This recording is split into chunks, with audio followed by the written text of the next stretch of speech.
Deep in the heart of Alabama lies the hauntingly infamous Sloss furnaces, a relic of the industrial age shrouded in ghost stories.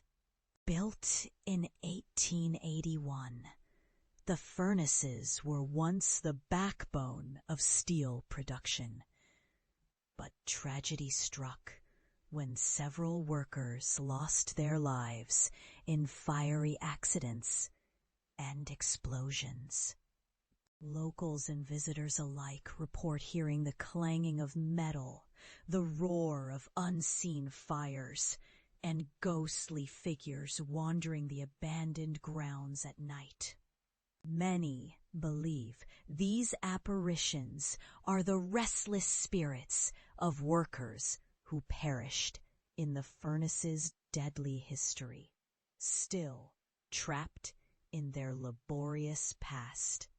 Photographers often capture mysterious orbs and shadowy figures, while some hear disembodied voices calling out from the dark. Could the ghosts of Sloss furnaces still be laboring in eternal toil, or is something darker lurking within its fiery ruins?